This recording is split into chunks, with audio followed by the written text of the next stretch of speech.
এবার আমরা দেখলাম একটা নতুন অজুহাত, ধর্ম অবমাননার অজুহাত। সবচেয়ে বড় অপরাধ ছিল সে একজন দক্ষ শ্রমিক হিসেবে সে প্রমোশন পেয়েছে, এই প্রমোশনটাকে মেনে নিতে পারে নাই।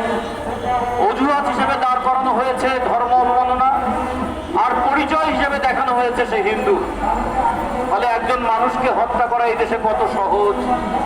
ধর্ম অবমাননার কথা তুলে যে কোনো মানুষকে হত্যা করার, যে কোনো মানুষকে পুড়িয়ে মারার এই যে সংস্কৃতি তৈরি হলো, এর আগে আমরা দেখেছিলাম কবর থেকে লাশ তুলে পুড়িয়ে মারা, পুড়িয়ে ফেলার ঘটনা, সেই ঘটনার বিচার হয় নাই।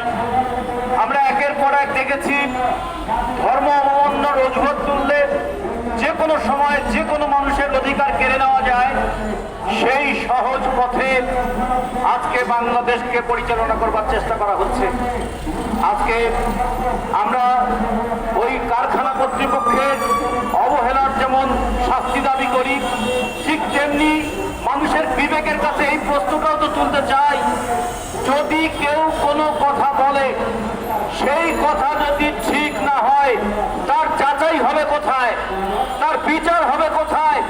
তার যাচাই করবার জন্য কি আদালত নেই? তার বিচার করবার জন্য কি প্রতিষ্ঠান নেই?